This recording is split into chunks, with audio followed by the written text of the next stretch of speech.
it just won't stop as injuries for the Toronto Maple Leafs continue to pile up. We've seen William Nylander get injured, Austin Matthews, even John Tavares is dealing with an injury, and we have some major updates revolving the severity of these injuries. So I'm going to break that down in this episode, as well as discuss some rumors circulating between Max Pacioretty. His spot on the Maple Leafs, according to some of these rumors, might not be as secure as a lot of us may have thought. So stay tuned for all that on this episode. We have a lot to go over today.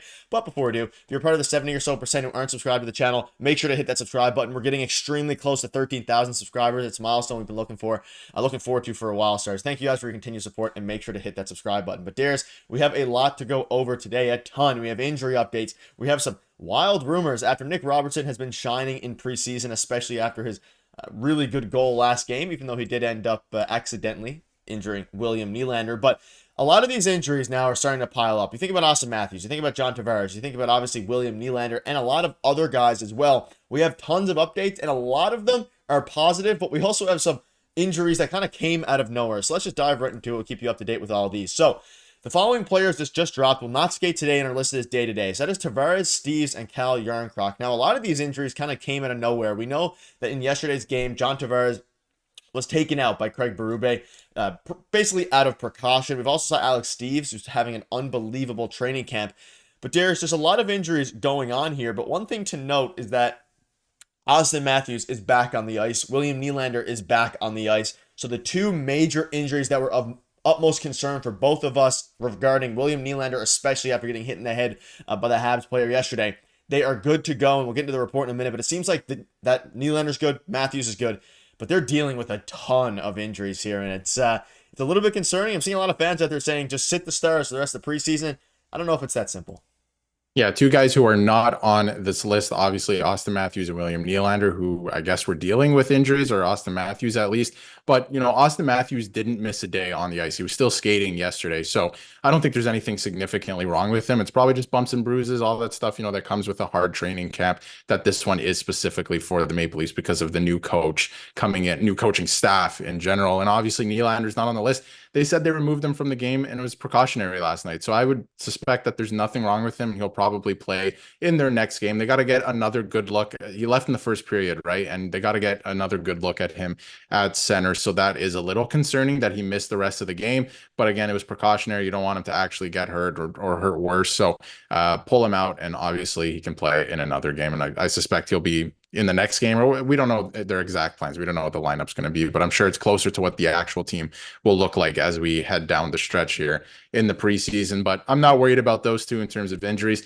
But the rest of the list is a little concerning. Alex Steves, in the game he played, did look a little uncomfortable near the end, so it looks like he's dealing with something. Yarncroc has been out for a couple days now, dealing with a lower body injury. And Tavares took a pretty, not a nasty hit yesterday, but he did kind of go knee on knee against the boards. It was an unfortunate collision, and obviously they pulled him out because he said his leg was stiffening up and giving him trouble at the end of the game. So they pulled him out. It was more precautionary as well, just so he didn't get hurt any further, but he's not skating today. So maybe there is some cause for concern, but hopefully it's nothing too serious and they're just resting him. Yeah, and obviously we're going to have probably a video on Alex Steves very soon. He is forcing himself potentially onto this team as the rosters start to thin out even more and more. But like you mentioned, William Nylander is looking good to go. You also have Dakota Mermis. He underwent surgery and is listed as week to week. So some positive things there. At least the surgery is done. It all went well. So he's going to be rehabbing. But this also just dropped from his brother, Alex. He said, the coach will let you know how he's doing. I don't know. And then he had a big smile because they're living together. And then Alex informed that Berube said William's okay. Or that William Nylander, of course, is okay. He's good. So that was obviously a relief. And he can keep going and get ready here. So I was a little bit concerned yesterday. We obviously had our post-game video. We were both a little bit concerned because it didn't look... You were a bit less concerned than I was. I was a little more nervous, but you mentioned it. They said precautionary yesterday. He's ultimately good. He avoided what seems to be a concussion or anything major, so he's going to be back, and he is still practicing with the Toronto Maple Leafs, so he should be back for their next game tomorrow. But maybe I could see a world where they hold him out just because, at this point, there's not too much to play for aside from getting accustomed to everything. And again, the official quote is he'll be okay. He's fine. Nothing to worry about. So those are the major updates, at least surrounding the injuries.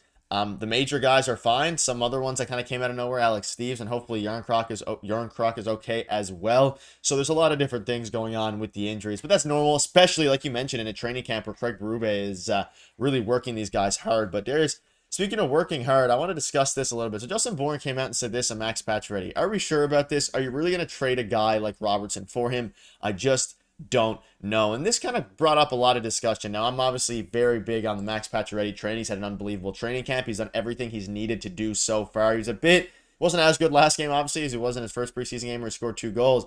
But Nick Robertson is making a statement. We saw his goal yesterday. Very, very impressive. And he's looking like he's definitely going to make the team. But according to that guy there, we'll go back to it, Justin Bourne. He says that maybe they should have a second look at when it comes to deciding to keep Max Pacioretty on the team. I wholeheartedly disagree, by the way. I think this started making the rounds on Twitter yesterday because he said it on the panel after the game because Max Pacioretty obviously didn't have as good as a game, like you mentioned, as this first preseason game. But I think he looked okay. He didn't look out of place, or he didn't, look like he was a step behind or anything. He looked fine. He just didn't score, and he has some use still, I think, in his physicality and his experience and his poise with the puck. Like he's really good at not panicking, I find, right? Like a lot of other Leaf players and players in the NHL in general, when they get in on the forecheck, they're panicking. Maybe they make a mistake or something like that because they're just going too quick sometimes. I noticed that Pacioretty is, he gets in there and he just does his job and he doesn't panic. He's just trying to get the puck and make some plays. So I like that. And of course, like I mentioned, this was making the rounds and a lot of people were like, oh yeah, why would they trade Robertson? That doesn't make sense. I don't think that that's their plan. I don't think that they are planning to trade Robertson if they're keeping Pacioretty or vice versa. Like, I don't think it's specifically those two players. I think they're looking at trying to move somebody else if these guys earn jobs, or if, a guy that we're going to talk about in another video as well, Steven Lorentz, like if he ends up taking a job as well, I don't think they're going to trade Nick Robertson for that. I think they're looking at guys like Kampf or maybe Yarncroke. Are they more expendable than these other guys? I don't think the plan now after everything that happened this summer is to trade Nick Robertson because they signed Max Pacioretty. I really don't think that's the plan. I think the plan is, if everything went well, to keep both of them, that they both have a spot here on the team, but it just depends where throughout the lineup because Berube loves to have each line having some sort of identity. So they're still trying to figure it out. I don't think they're going to be traded or let go for each other to keep one on the team. I don't think that that's the plan. I think the plan is to keep both of them, but obviously make sure that they both have significant roles. And if that's not the case, then maybe they'll look at something else. But I think right now the plan is to trade somebody like Yarncroke or Kampf or maybe Timmins. They could be looking at Liljegren still, right? There's a couple options, whether you agree with it or not. I think those are the options at this time. Yeah, I don't think Nick Robertson and Max Pacioretty are fighting for each other's spots. I'm pretty sure that, at least the way that I see it, they want to keep Nick Robertson on the team. He'll probably play on the second line is what we're seeing most likely. And then Pacioretty is probably going to play the third line. And we've been talking about, even before they sign Max Pacioretty, role definition and what this team needs. And he gives exactly what they need at this point, which is a defined role in the third line, defined role wherever he plays, whether it's second line, fourth line. And it also gives some much needed depth, even though they have a lot of depth at this point, especially in training camp with guys like Lorentz, even like Easton Cowan and Grabenkin, depending on how they turn out. But that'll wrap it up. Let us know in the comments what your thoughts are on all the injuries, as well as the Max Pacioretty and Nick Robertson debate. A very interesting quote from Justin Bourne there. But let us know in the comments. See you guys soon.